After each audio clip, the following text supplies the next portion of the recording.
آج انشاءاللہ تعالی ہم سورۃ توبہ کی آیت نمبر 83 اور 84 پڑھتے ہیں اور ان آیات کو سمجھنے کی کوشش کرتے ہیں۔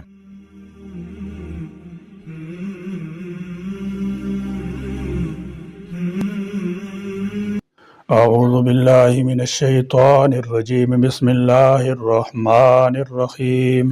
فَإِن رَّجَعَكَ اللَّهُ إِلَىٰ طَائِفَةٍ مِّنْهُمْ فَاسْتَأْذَنُوكَ لِلْخُرُوجِ فَقُل لَّن تَخْرُجُوا مَعِيَ أَبَدًا وَلَن تُقَاتِلُوا مَعِيَ عَدُوًّا إِنَّكُمْ رَضِيتُم بِالْقُعُودِ أَوَّلَ مَرَّةٍ فَاقْعُدُوا مَعَ الْخَالِفِينَ ولا تصل على أحد منهم مات أبدا ولا تقم على قبره إنهم كفروا بالله ورسوله وماتوا وهم فاسقون فإن پھر اگر رجعك اللہ واپس لے آئے آپ کو اللہ الى طائفة کسی گروہ کی طرف منہم ان منافقین میں سے، فرمایا فَإِن رَّجَعَكَ اللَّهُ إِلَىٰ طَائِفَةٍ مِّنْهُمْ اگر اللہ تجھے ان کے کسی گروہ کی طرف واپس لے آئے، راجع لازم اور متمدی دونوں طرف، راجع لازم اور متعدی دونوں طرح آتا ہے، یعنی لوٹنا اور لوٹانا۔ یہاں متعدی کے معنی میں ہے، یعنی جو جنگ تبوک کے لیے نہیں نکلے تھے بلکہ گھروں میں بیٹھے رہے، اللہ تعالیٰ جل شانہ نے آپ کو آئندہ انہیں اپنے ساتھ لے جانے اور اپنے ہمراہ لڑانے سے منع فرما دیا، اس لیے کہ ان کا اعتبار اٹھ گیا ہے۔ جب وہ مشکل وقت میں ساتھ نہیں گئے تو آسان وقت میں بھی کیوں جائیں، جیسا کہ سورہ فتح میں حدیبیہ کے لیے نہ جانے والے اعراب کو خیبر کی فتح میں شرکت سے منع فرما دیا، مگر وہاں ہمیشہ کے لیے منع نہیں فرمایا۔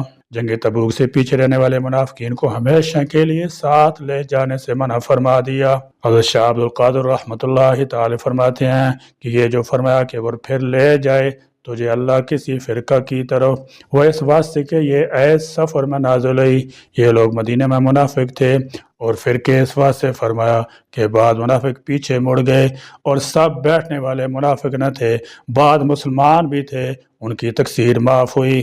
فَاسْتَأْذَنُوكَ تو وہ اجازت مانگے آپ سے، لِلْخُرُوجِ نکلنے کی، فَقُلْ تو کہہ دیجئے، لن ہرگز نہ، تخرجوا تم نکلو گے، معیہ میرے ساتھ، آباداً کبھی بھی، ولن اور ہرگز نہیں، تو قاتلوا تم لڑو گے، معیہ میرے ساتھ مل کر، عدوًا دشمن سے، انکم بے شک تم رضیتم راضی ہو گئے تھے، بالقعود بیٹھ رہنے پر، اولا مرتن پہلی مرتبہ، فاقعدوا سو بیٹھو اب بھی، مع الخالفین پیچھے رہنے والوں کے ساتھ۔ اس آیت میں منافقوں کی سیرت پر تبصرہ کیا گیا ہے، یعنی جب آپ غزوہ تبوک سے واپس مدینہ پہنچیں گے تو جو منافق اس جنگ میں شریک نہیں ہوئے تھے آئندہ کسی جنگ میں آپ کا ساتھ دینے کے پرزور دعوے کریں گے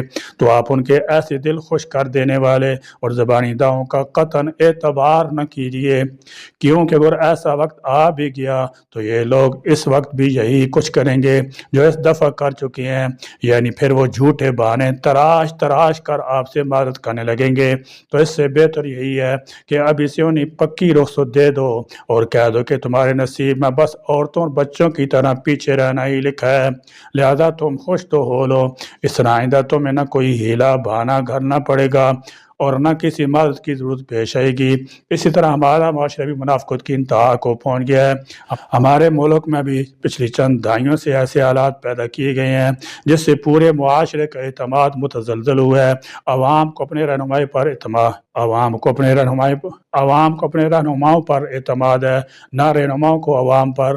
اس طرح ریاستی اداروں پر سے لوگوں کا اعتماد ختم ہو چکا ہے۔ اس اعتماد کو واپس لانے کے لیے حکمرانوں اور اداروں میں بیٹھے لوگوں کو اپنے رویوں، اپنی کارکردگی اور اپنے فیصلوں پر بہتری لانا ہوگی اور عوام تک درست معلومات پہنچانے کے لیے فوری اقدامات کرنے ہوں گے۔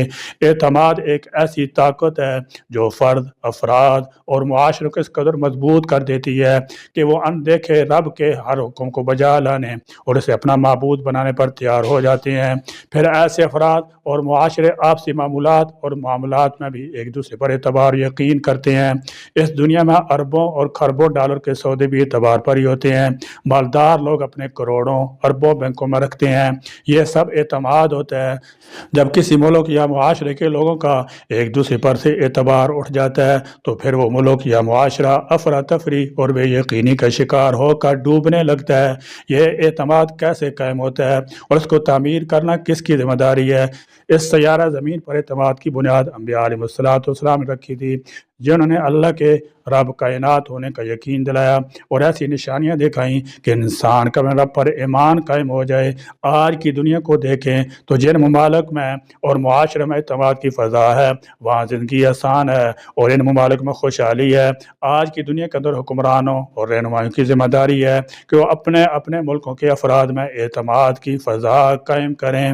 جب افراد کو اپنے حکمرانوں پر اعتبار ہوتا ہے تو پھر افراد کے اندر بھی خود اعتمادی پیدا ہوتی ہے، لالچ کم ہوتا ہے، اور جب ریاست اپنے افراد کی بنیادی سہولیات کی ذمہ داری لے لیتی ہیں تو پھر افراد ہیرا پھیری، دھوکہ دہی کے مرتکب نہیں ہوتے۔ ذرا رکیے، فرض کریں کہ ریاست ذمہ داری نہیں لے رہی اور ہمارے حکمران بھی بددیانتی، بدعنوانی میں ملوث ہیں، تو پھر کیا ہم سب کو بھی بے ایمان، بددیانت ہو جانا چاہیے؟ کیا ہمارے ملک میں یہی کچھ نہیں ہو رہا ہے؟ ہمارے معاشرے میں کوئی کسی پر اعتماد کرنے کو تیار نہیں ہے۔ فَاقْعُدُوا مَعَ الْخَالِفِينَ، تو اب پیچھے رہ جانے والوں کے ساتھ بیٹھ رہو۔ یعنی اب اگر منافقین جہاد میں ساتھ چلنے کی اجازت مانگیں تو ان سے فرما دو کہ اب تم ہرگز کبھی بھی میرے ساتھ نہ چلو اور نہ ہی میرے ساتھ کسی دشمن سے لڑو۔ تم نے پہلی دفعہ جہاد سے پیچھے بیٹھے رہنے کو پسند کیا تو اب بھی پیچھے رہ جانے والوں کے ساتھ بیٹھے رہو، یعنی عورتوں، بچوں، بیماروں اور اپاہجوں کے ساتھ بیٹھ رہو۔ اس سے ثابت ہوا کہ جس شخص سے دھوکہ اور فریب ظاہر ہو اس سے تعلق ختم کر دینا اور علیحدگی اختیار کر لینی چاہیے، اور محض اسلام کے مدعی ہونے سے کسی کو ساتھ ملا لینے کی اجازت نہیں ہوتی۔ اس لیے اللہ تعالیٰ جل شانہ نے اپنے نبی کریم صلی اللہ تعالی وسلم کے ساتھ منافقین کے جہاد میں جانے کو منع فرمایا۔ آج جو لوگ کہتے ہیں کہ ہر کلمہ گو کو ملا لو اور اس کے ساتھ اتفاق اتحاد کرو، یہ اس حکم قرآنی کے بالکل خلاف ہے۔ اس حکم میں ایک حکمت یہ بھی ہے کہ اگر مومنوں کے ساتھ منافقوں کو بھی کسی اہم مہم میں شامل کر لیا جائے تو وہ مسلمانوں کے دلوں میں نفاق پیدا کرنے کی کوشش کریں گے۔ جیسے بہادروں کے ساتھ اگر بزدلوں کو بھی کسی مہم میں بھیج دیا جائے تو وہ بزدل اپنی حرکتوں سے بہادروں کے بھی قدموں میں لغزش پیدا کر دیں گے۔ ولا، اور نہ تصلی، آپ نماز جنازہ پڑھیں، علی احد، کسی ایک پر، منہم، ان میں سے، ماتا، جو مر جائے، آبادن، کبھی بھی، ولا تقم، اور نہ آپ کھڑے ہوں، علی قبرہ، اس کی قبر پر۔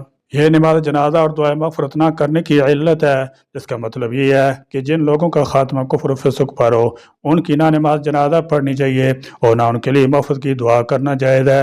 ایک حدیث میں تو یہاں تک آتا ہے کہ جب نبی کریم صلی اللہ تعالی وسلم قبرستان پہنچے تو معلوم ہوا کہ عبداللہ بن ابی کو دفنایا جا چکا ہے۔ چنانچہ آپ صلی اللہ تعالی وسلم نے اسے قبر سے نکلوایا اور اپنے گھٹنوں پر رکھ کر اس پر اپنا لعابدان تھوکا، اپنی قمیض اسے پہنائی، جس سے معلوم ہوا کہ جو ایمان سے محروم ہوگا اسے دنیا کی بڑی سی بڑی شخصیت کی دعائے مغفرت، کسی کی شفاعت بھی کوئی فائدہ نہ پہنچا سکے گی۔ انہم، بے شک انہوں نے، کفروا، کفر کیا، باللہ، اللہ کے ساتھ، ورسولہ، اور اس کے رسول کے ساتھ، وماتوا، اور وہ مر گئے۔ اب جو شخص کلمہ پڑھ کر سری شرک کرتا ہے، غیر اللہ سے وہ مدد مانگتا ہے جو اللہ کے سوا کسی کے اختیار ہی میں نہیں، یا کلمہ کے بعد مسلمان ہونے کی پہلی شناخت نماز ہی اس میں نہیں پائی جاتی، یا وہ صاف اللہ تعالیٰ کی حدود کو وحشیانہ سزائیں کہتا ہے، یا اللہ تعالیٰ کے احکام کا مذاق اڑاتا ہے، یا اس زمانے میں انہیں ناقابل عمل کہتا ہے، اس کا جنازہ پڑھنا کیسے درست ہو سکتا ہے؟ رسول اللہ صلی اللہ تعالی وسلم میت کو جنازے کے بعد دفن کر کے قبر پر کھڑے ہو کر دعا مانگتے تھے۔ مختلف دوسرے اوقات میں وہاں جا کر ان کے لیے دعا کرتے تھے۔ منافقین کے متعلق اللہ تعالیٰ جل شانہ نے آپ کو اس سے بھی منع فرما دیا، کیونکہ اس منافق، کافر، مشرک کی تکریم اور عزت افزائی ہے جو اللہ تعالیٰ جل شانہ کو کسی صورت منظور نہیں۔